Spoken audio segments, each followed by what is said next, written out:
তো গাইস আজকে টিকটকে অফলাইন ভিডিও কিভাবে ডাউনলোড করব আপনাদের আমি সেটাই দেখাবো। তো আমরা কথা না বলে সোজা চলে যাব টিকটকে।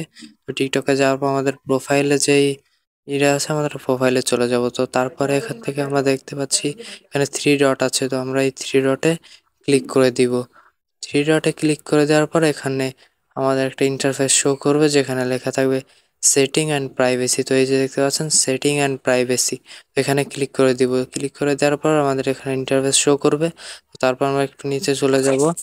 তো একটু নিচে যাওয়ার পরে আমাদের এখানে দেখতে পাবেন offline video download, offline video download এরকম লেখা আছে। তো অফলাইন ভিডিওস লেখা আছে এখানে, তো ক্লিক করে দেওয়ার পর এখানে দেখতে পাবেন অফলাইন ভিডিওস লেখা। তো তারপর দেখুন 50, 100, 150, 200, তো এক একটা লিমিট দেওয়া আছে। তো আমরা কতগুলো ভিডিও ডাউনলোড করতে চাই, তো আমরা এখান থেকে ডাউন